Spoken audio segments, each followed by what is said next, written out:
માણસનો અવતાર મોંઘો નહીં મળે ફરી.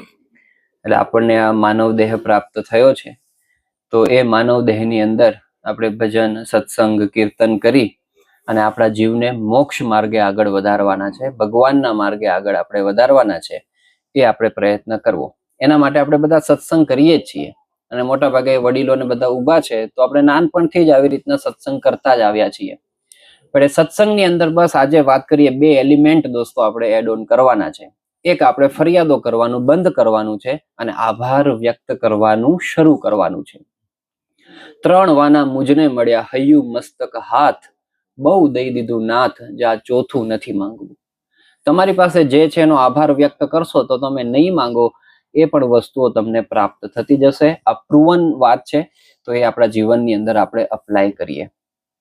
તો આ સત્સંગની આપણે વાત કરીએ. હજુ ઘણી બધી વાત થઈ શકે એમ છે, પણ ચેપ્ટર આપણે હવે ચેન્જ કરીએ. રાબિયાજીએ વાત કરી સત્સંગની અંદર સુખ છે, પછી વાત કરી સમજણની અંદર સુખ છે. આપણી સમજણ એટલે આપણા વિચારો, આપણો અભિગમ, એ જો આપણે સવડા રાખીએ ને તો વિકટ પરિસ્થિતિની અંદર પણ આપણે સ્ટેબલ રહી શકીએ, સ્થિર રહી શકીએ. અને જો આપણી સમજણ, આપણા વિચારો એ અવડા રાખીએ તો આપણા જીવનમાં સારી જ પરિસ્થિતિ હોય ને તેમ છતાંય આપણે સુખ ના આવે. આ વસ્તુ છે. તો સમજણ આપણે દ્રઢ કરીએ. અમુક સમજણો આપણા જીવનની અંદર સેટ કરી દેવા જેવી છે. એમાં પહેલી જ સમજણ આપણે એ સેટ કરવી જોઈએ કે ભગવાન સર્વ કરતા હરતા છે. આપણા જીવનની અંદર જે સારું થાય છે એ મોકલનારા પણ પરમાત્મા છે, અને ક્યારેક આપણે બધું જ સારું કરતા હોઈએ તેમ છતાં પણ આપણને દુઃખ આપે છે. અમુક તો આપણા કરેલા કર્મોના કારણે જ મળે છે, પણ આપણે સારું જ કરતા હોઈએ તેમ છતાં પણ આપણને દુઃખ આવે છે. ત્યારે એ સમજણ રાખવાની કે એ દુઃખના મોકલનારા પણ ભગવાન જ છે. દાસના દુશ્મન હરિકેદી હોય નહીં, જેમ કરશે તેમ સારું જ કરશે. એ આપણને દુઃખ આપતા હોય, દુઃખ પણ સારા માટે આપતા હોય. એ બરાબર સેટ કરી રાખો, લખી રાખો, તો તમને કામમાં લાગશે. કેવી રીતે કામમાં લાગે? તો અહીંયા વરસાદ પડતો હોય ને આપણે બહાર જવું અગવડતા ભર્યું થઈ જાય કે ન થઈ જાય? આપણે વરસાદને બંધ નથી કરી શકવાના, પણ આપણે સરસ મજાની છત્રી લઈ લઈએ, રેનકોટ પહેરી લઈએ અને પછી બારે જઈએ તો રૂમઝૂમ કરતા મસ્ત નાચતા કૂદતા વરસાદની મજા માણતા આપણે આપણા કાર્યો કરી શકીએ. વરસાદમાં પણ રેઇનકોટ આવી ગયો, વરસાદનું ટીપું આપણે અડી ન શકે, આપણે પલાળી ના શકે. એમ આપણા જીવનની અંદર વિકટ પરિસ્થિતિઓ આવે એ વખતે જો સવડી સમજણો હોય તો એ દુઃખ, એ વિકટ પરિસ્થિતિ આપણે લગાડી ન શકે, દુઃખ ન અડી શકે આપણને. એ વખતે પણ આપણે સ્ટેબલ રહી શકીએ, સ્થિર રહી શકીએ. અને લોકો રહ્યા છે, કેવા સ્ટેબલ રહ્યા છે એની થોડીક હું તમને વાત કરું. આર્થર એશ કરીને ટેનિસ જગતના એક બહુ જ મોટા પ્લેયર થઈ ગયા. ટેનિસ જગતની જો તો એને તમને ખબર હશે તો એની અંદર જે વર્લ્ડ લેવલની ટુર્નામેન્ટો થાય છે, ફ્રેન્ચ ઓપન થાય છે, ઓસ્ટ્રેલિયન ઓપન થાય છે, અને સારામાં સારી અને પ્રેસ્ટિજિયસ કહેવાય એવી વિમ્બલ્ડન થાય છે. આ વિમ્બલ્ડનમાં એ જીતેલા હતા ફાઇનલ, અને વિશ્વ વિજેતાનો, વર્લ્ડ ચેમ્પિયનનો એને ખિતાબ આપવામાં આવેલો હતો. એ લેવલના માણસ હતા. હવે એને બન્યું એવું કે 1990ના દશકની અંદર કોઈક સર્જરી કરાવવાની થઈ શરીરમાં, અને એ વખતે જે લોહી બહારથી આપવામાં આવે એ લોહી HIV ગ્રસ્ત આવી ગયું. એનો કોઈ જ વાંક નહોતો, અને એ વખતે એને HIV નો રોગ લાગુ પડી ગયો. અને ડોક્ટરોએ એમને પ્રેમથી કહી દીધું, હાથ ઊંચા કરીને, વી આર સોરી, તમે હવે ટૂંક સમયના મહેમાન છો. આપણે બધા ટૂંક સમયના જ મહેમાનો છીએ, પણ આપણી ટિકિટ અત્યારે વેઇટિંગમાં છે, સમજ્યા? એની કન્ફર્મ થઈ ગઈ. ફરક એટલો, કન્ફર્મ જ 2 મહિનાની અંદર પૂરું, હવે તમારે જવાનું જ છે, મૃત્યુ નિશ્ચિંત છે, તમે જે કરવું એ કરી લો. હવે આ સમાચાર આખા વિશ્વની અંદર પ્રસારિત થયા, અને એના તો ચાહકો કેટલા હોય. તો એમાંના એક ચાહકે સહાનુભૂતિ રજૂ કરતો એક પત્ર લખ્યો, અને પત્રની અંદર આર્થર એશને એવું કીધું કે તમને ભગવાનને ફરિયાદ કરવી જોઈએ કે તમને જ આ રોગ શા માટે આપ્યો. કેટલાય બધા અમારા જેવા સામાન્ય લોકો છે, એને પસંદ ના કર્યા, અને તમને જ આ રોગ માટે કેમ પસંદ કર્યા. તમારે ભગવાનને આવો પ્રશ્ન પૂછવો જોઈએ, આવી ફરિયાદ કરવી જોઈએ. આ પત્રના જવાબમાં Arthur ash, world champion tennis player, એવું લખે છે કે આ વિશ્વની અંદર 50 લાખ જેટલા બાળકો હાથમાં રેકેટ લઈ અને ટેનિસ રમવાની શરૂઆત કરે છે. એમાંથી 5 લાખ લોકો કંઈક સારું રમી શકે છે. એમાંથી પણ જયારે કરિયર બનાવવાની વાત આવે ત્યારે તો 5,000 જેટલા જ લોકો કરિયર બનાવે છે ટેનિસની અંદર. અને એમાંથી પણ જયારે આવી રીતના વર્લ્ડ લેવલની ટુર્નામેન્ટોના આયોજનો થાય તો 50 જેટલા જ ખેલાડીઓને તક પ્રાપ્ત થાય છે. અને એમાં પણ પછી રાઉન્ડ બાય રાઉન્ડ રમાતા જાય અને જયારે સેમીફાઇનલ નો રાઉન્ડ આવે ત્યારે 4 જ ખેલાડીને તક મળે છે. ફાઇનલની અંદર માત્ર 2 ખેલાડીને તક મળે અને જયારે વિશ્વ વિજેતાનો ખિતાબ આપવાનો હોય ત્યારે તો એક જ વ્યક્તિને મળે છે. તો મને જયારે વિમ્બલ્ડનમાં વિશ્વ વિજેતાનો ખિતાબ મળ્યો ત્યારે મેં ભગવાનને નહોતું પૂછ્યું કે આ 5 લાખમાંથી તમે મને જ કેમ પસંદ કર્યો. તો હવે આ રોગ માટે હું ભગવાનને કેમ ફરિયાદ કરી શકું? વિચાર તો કરો. ટિકિટ કન્ફર્મ છે એ વખતે વાત થાય છે, પાછું યાદ રાખજો. ઉપર જવાનું નક્કી થઈ ગયું છે એ વખતે પણ ભગવાનને ફરિયાદ નથી કરતા. કેટલી સવડી સમજણ છે એની, પોઝિટિવ એટીટ્યુડ, સવડી સમજણ. આટલું મોટું દુઃખ આવ્યું છે, આનાથી મોટા દુઃખ હોય? મરી જ જવાનું નક્કી થઈ ગયું. આવડા મોટા દુઃખની અંદર પણ સવડી સમજણ હોય તો એ સ્ટેબલ રહ્યા છે. કોઈ ઉહાપો અંદરથી નથી થયો અને એકદમ શાંતિથી આ પૃથ્વીને ટાટા બાય બાય કરી અને વિદાય થયા, સ્ટેબલ, શાંતિથી. તો આ વાત છે. આપણા જીવનની અંદર આવી સવડી સમજણો અમુક રાખવાની જરૂર છે. આપણને ટેમ્પરરી લાગે કે સાલું ભગવાન દુઃખ મૂકે છે, શા માટે મૂકતા હશે? પણ એ પણ સારું જ હોય. પૂર્વજન્મના કર્મનો સિદ્ધાંત આપણા હિન્દુ ધર્મની 4 મુખ્ય માન્યતાઓમાંનો એક છે. પૂર્વજન્મના કર્મો આપણને યાદ છે. કર્મોની કાંડ કરીને આવ્યા હશું આપણે, એટલે અહીંયા આ જન્મની અંદર ભોગવવા પડતા હોય. તો એ સ્વમુખે હસતા હસતા ભોગવી લેવાય. સ્વામિનારાયણ ભગવાનનો પ્રસંગ આ મને બહુ જ ગમે છે, મેં બહુ બધી વખત કીધો છે. ફરી પાછો આપણે અહીંયા કહીએ. ભગવાન સ્વામિનારાયણ ને મૂળજી બ્રહ્મચારી મસ્ત એક ગામથી બીજા ગામે જતા હતા અને આપણા પટેલ જ કણબી પણ એક ગામથી બીજે ગામ ગાડું લઈને જતા હતા. હવે મૂળજી બ્રહ્મચારી કીધું કે ભગવાન આ ચાલીને જાય છે ને ગાડું પણ એક તરફ જાય છે, તો કણબીને રિક્વેસ્ટ કરીએ કે લિફ્ટ આપે. અને કણબીને રિક્વેસ્ટ કરીએ, આપણે તો બધા ભલા ભોળા માણસ, આવો પ્રેમથી વિરાજમાન થાઓ. ગાડાની અંદર ભગવાનને ને મૂળજી બ્રહ્મચારીને બેસાડ્યા. રૂમઝૂમ કરતા આગળ વધતા હતા અને પછી વચ્ચે એક પોરો ખાધો, એને વિરામ લીધો. આપણે હોનેસ્ટરમાં લઈએ છીએ ને, અહીંથી જતા હોય ત્યારે સૌરાષ્ટ્ર બાજુ કે અમદાવાદ બાજુ, ત્યાં પોરો ખાધો. ત્યાં ઝાડ હતું, સરસ તળાવ હતું. ત્યાં ગોળા જે બળદગાડું હતું એને છોડ્યું, બળદને પાણી પીવડાવ્યું. એના પછી એમના ધર્મપત્નીએ જે ખેડૂતને ભાત, બધું આપણે ભાતું પેલાના સમયની અંદર ભરી દેતા હશે એ ભરી દીધું હશે. ખાવા માટે બેઠા. થોડેક દૂર ભગવાન સ્વામિનારાયણ મૂળજી બ્રહ્મચારી પણ બેઠા અને ત્યાંથી એક જાન પસાર થઈ અને જાનમાંથી 2-4 વ્યક્તિઓ અહીંયા આવ્યા અને ભગવાન સ્વામિનારાયણ અને મૂળજી બ્રહ્મચારીને પૂછે છે કે અમારો છે ને દાગીનાનો ડબ્બો ખોવાઈ ગયો છે, તમે કોઈને જોયું અહીંથી લઈને ભાગતા હોય એવું? એટલે સ્વામિનારાયણ ભગવાને બાજુમાં જે મસ્ત હાઈ ક્લાસ દાળ ભાત શાક રોટલી ખાતા હતા આપણા પટેલ કણબી, એના તરફ આંગળી ચીંધીને કીધું કે આને ડબ્બો લીધો છે. હવે આવું કે તો ઓલા લોકો ત્યાં જઈને કેવું કે એક્સક્યુઝ મી, તમે અમારો ડબ્બો લીધો છે સોના ચાંદીનો? તું પ્રેમથી વાત કરે, ધકબુસટ કરે સીધી. અને ત્યાં જઈને આવું જ થયું. કણબીને જાલ્યો, આમ કલરથી પકડ્યો અને મારા મારી.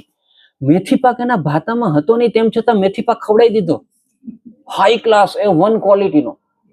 અને મેથી પાક ધકબુસટ ચાલુ હતી. એમાંથી જાનમાંથી કોઈ કે સાદ પાડ્યો કે એ ડબ્બો મળી ગયો છે.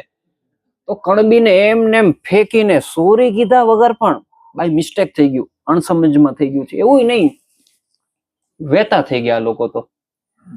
પણ પટેલે પોતાના કપડા ખંખેરી અને ત્રાસી નજરે પેલા સ્વામિનારાયણ ભગવાન સામું જોયું. મહારાજ, મેં તમને ગાડામાં બેસાડ્યા, તમને લિફ્ટ આપી, તમારા પગને કષ્ટ ન થાય એવું કરી આપ્યું, અને તમે મને મેથી પાક ખવડાયો? તમને જાણો, તમને ખબર છે, મને ખબર છે કે આપણે આ લોકોની સાથે કોઈ લાવા નીચોવાનો સંબંધ નહોતો, તેમ છતાં મને માર ખવડાવ્યો. દુઃખ લાગે કે ના લાગે? વગર વાંકે દુઃખ આવે એવું લાગે કે ના લાગે? બાજુમાં સંત મહાત્મા હતા, એની સામે જ દુઃખ આવે એવું લાગે.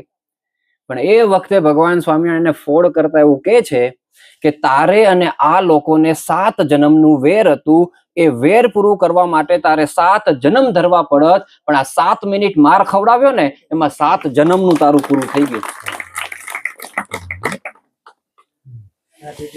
આ વસ્તુ છે.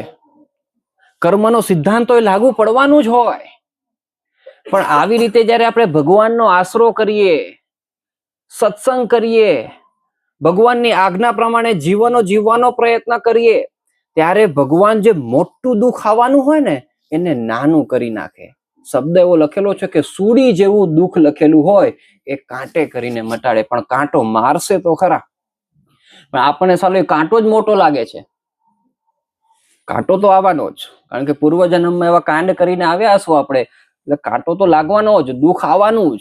અને ભગવાન પણ આ પૃથ્વી ઉપર જયારે પધાર્યા છે ત્યારે એમને દુઃખ નથી આવ્યા? ભગવાન રામનો શું વાંક હતો તો એને વનવાસ ભોગવવો પડે?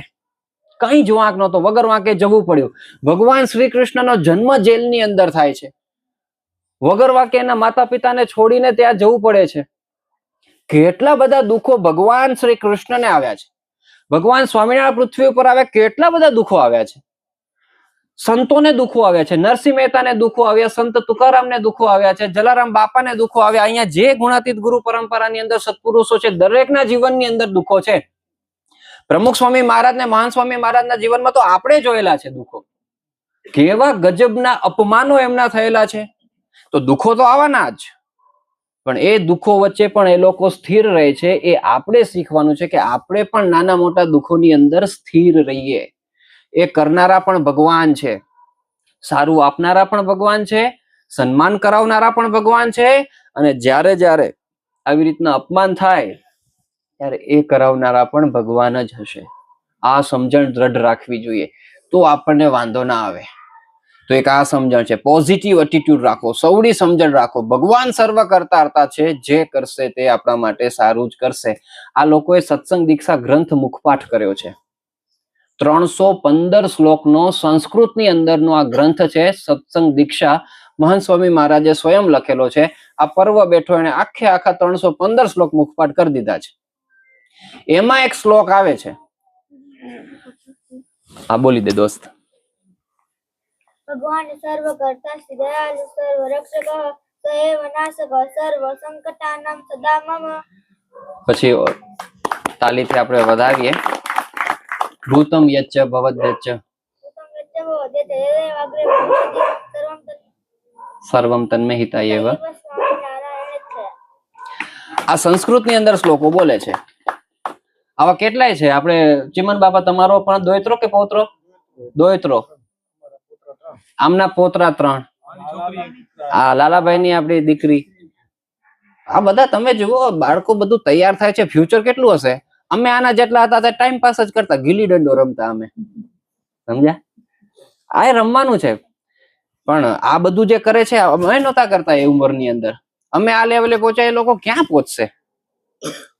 તો આ વાત છે. નાના નાના છોકરાઓ બહુ જ સારું કાર્ય કરે છે. અત્યારથી એના દિમાગની અંદર એ ગોઠવાઈ ગયેલું છે. આ શ્લોક બોલેનું ગુજરાતી ભાષાંતર એવું થાય કે ભૂતકાળની અંદર જે થયું, વર્તમાન કાળમાં જે થઈ રહ્યું છે, ભવિષ્ય કાળની અંદર જે થશે, એ બધું જ મારા ભગવાને મારા જીવનની અંદર મૂકેલું છે, અને મારા સારા માટે છે. પાછું એવું એની અંદર મેન્શન કરેલું છે. તો અત્યારથી જેને આવા પોઝિટિવ એટીટ્યુડના ઇન્જેક્શન મારવામાં આવે છે, એને ક્યાંય તકલીફ ના પડે જીવનની અંદર. તો આ વાત છે. નાના નાના છોકરાઓ મહંત સ્વામી મહારાજ તૈયાર કરે છે. તમને આંકડો આપું, 15,666 આવા નાના નાના બાળકોએ સત્સંગ દીક્ષા ગ્રંથ મુખપાઠ કરી દીધો છે. જબરજસ્ત કહેવાય, અદ્ભુત કહેવાય. આ મારે વાત કરવી, તમને સાંભળવી સહેલી છે, બાકી એક એક શ્લોક યાદ રાખવા અઘરા પડે છે. એની પાછળ એના મમ્મીઓની ને પપ્પાઓની કેટલી બધી મહેનત છે. આ ટાબરિયું તમને એમ લાગે છોકરા બેસી જાય ભણવા માટે, બેસી જતા હશે એમ. તો તમારા છોકરા હોશિયાર થઈ જાય ભણવાની અંદર, એમ બેસી જતા હોય તો કેટલી ધમાચકડી મચાવી પડે છે, ત્યારે તો ભણવા બેસે છે. તો ભણવાનું કાર્ય તો ચાલુ જ રાખવાનું, સાથે સાથે આવા સંસ્કૃતના શ્લોકો ગોખાવાના. અઘરું પડે કે ના પડે, પણ અઘરાની અંદર જ તમારો છે ને દોસ્તો આંતરિક વિકાસ થાય, બાહ્ય વિકાસ થાય. સારા રસ્તા ક્યારે સારા ડ્રાઈવર ન બનાવે, હા કે ના? સારા રસ્તા ક્યારે સારા ડ્રાઈવર ન બનાવે. સારા ડ્રાઈવર બનવું હોય તો એને ઉબડ ખાબડ આમ તેમ ટ્રાફિક વાળા રસ્તાઓની અંદર એ પસાર કરી જાય ત્યારે એની કસોટી પાકી થઈ કહેવાય. એમ જીવનમાં આવી રીતના કસોટીઓ આવે, એમાંથી જે બહાર નીકળે એ વસ્તુ અદ્ભુત સોના જેમ ચમકે. તો આ સમજણ આપણે આપણા જીવનની અંદર દ્રઢ કરીએ કે ભગવાન જે કરે છે સારા માટે કરે છે. બીજી સમજણ આપણા જીવનની અંદર દ્રઢ કરી રાખવી જોઈએ કે ભગવાન સ્વામિનારાયણ જ કીધું છે કે મને 4 વિચારો કાયમ રહે છે. એમાંનો એક વિચાર આ હતો કે આ ઘડી ને અબ ઘડીએ આ દેહ મૂકી અને જવાનું છે. અબ ઘડીએ આ દેહ મૂકી દેવાનો છે. આ વિચાર મને કાયમ રહે છે.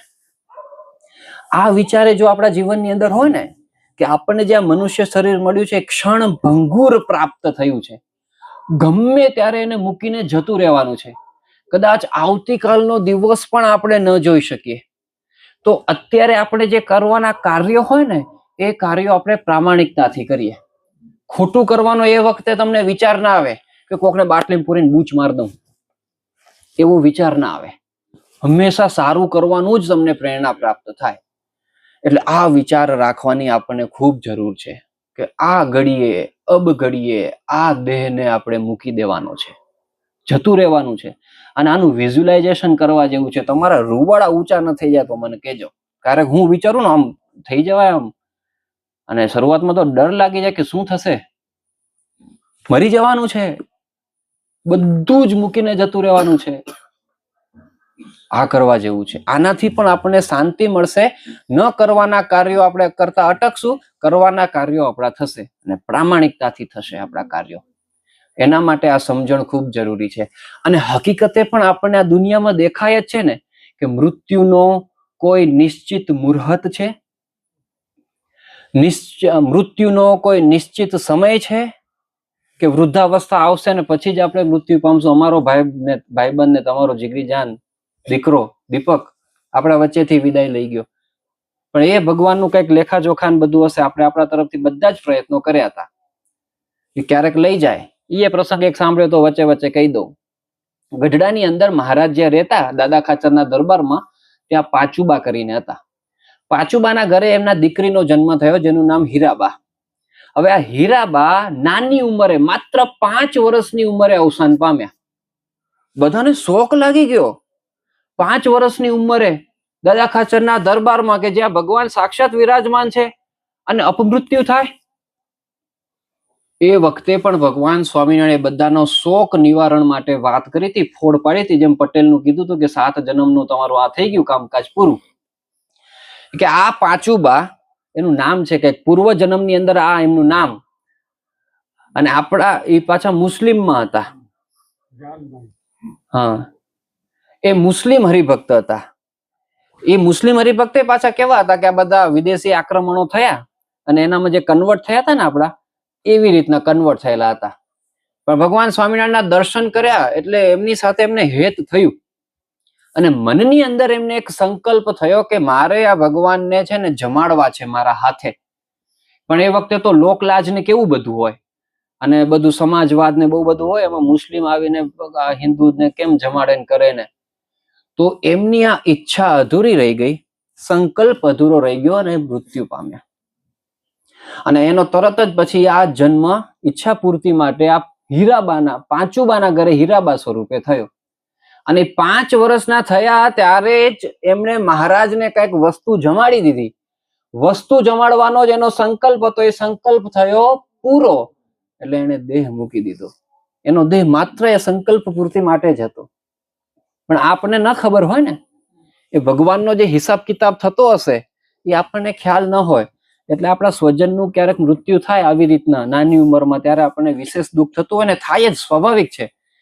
પણ બેક ઓફ ધ માઇન્ડ આપણે એક વિચાર આ રાખવો કે ભગવાનનું હશે, ભગવાને જ એમને લીધો છે, આપણા કરતા ભગવાનને વિશેષ જરૂર હશે, એમણે પાસે બોલાવ્યો છે. બાકી એ વન ક્વોલિટીનો અમારો ભાઈબંધ, ભેગા ભણ્યા, 26મી જાન્યુઆરીમાં ભેગા પ્રોગ્રામો અમે કર્યા હતા, જબરજસ્ત. તો આ વસ્તુ છે.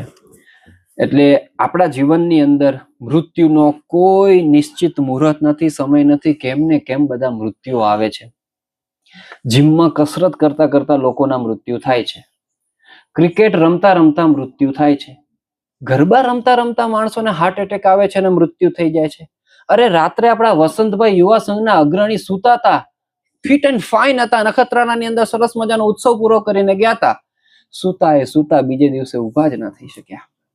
આપણી નજર સામે આ બનેલા દાખલા છે. પુનાની અંદર એક છોકરી કોલેજની અંદર ફેરવેલ સ્પીચ આપતી હતી, વિદાય સમારંભ હતો, એની અંદર વિદાય સ્પીચ આપતી હતી અને એ જ વખતે ઢળી પડી.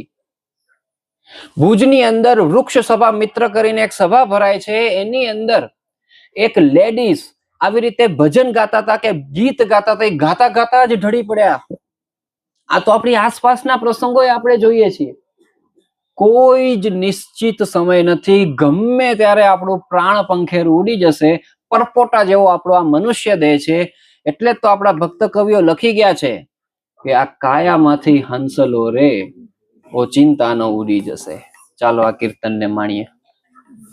આ કાયામાંથી હંસલો રે ઓચિંતાનો ઉડી જશે.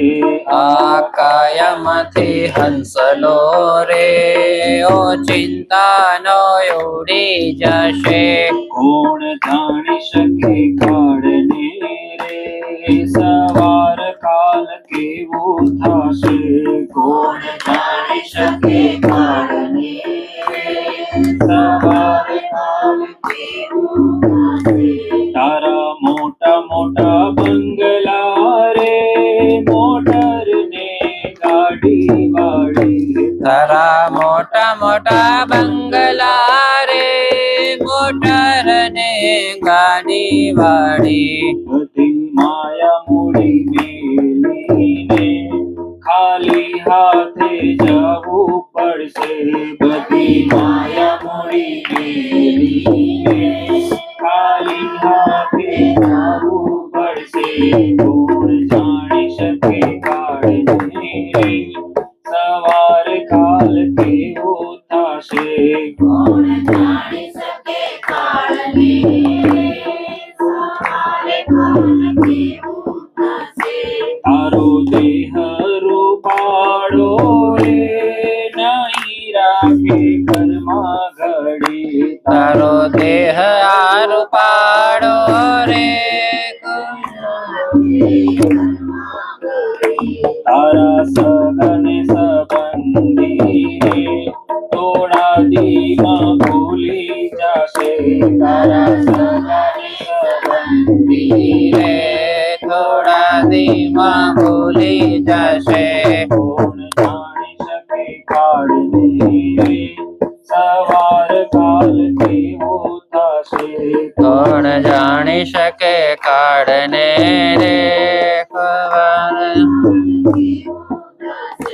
તારી સાચી ખોટી વાણી રે વાણી આ જગમાં આની. તારી સાચી ખોટી વાણી રે વાણી આ જગમાં આની. તારો પંખીડાનો માળો રે પલકમાં વિખાઈ જશે. તારો પંખીડાનો માળો રે પલકમાં વિખાઈ જશે. કોણ જાણી શકે કાળને રે સવાર કાલ કેવું થશે. કોણ જાણી શકે કાળને રે સવાર કાલ કેવું થશે. તને મળ્યો રૂડો મન ખોરે બાંધી લેને ભવનું ભાતું. તને મળ્યો રૂડો મન કરે બાંધી લેને ભવનો બાતો. તું સત્સંગનો સંગ કરજે ફેરો તારો સફળ થશે. તું સત્સંગનો સંગ કરજે ફેરો તારો સફળ થશે. કોણ જાણી શકે કાળને રે સવાર કાલ કેવું થશે.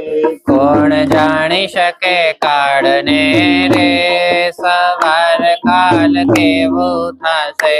આ કાયામાંથી હંસલો રે ઓચિંતાનો ઉડી જશે.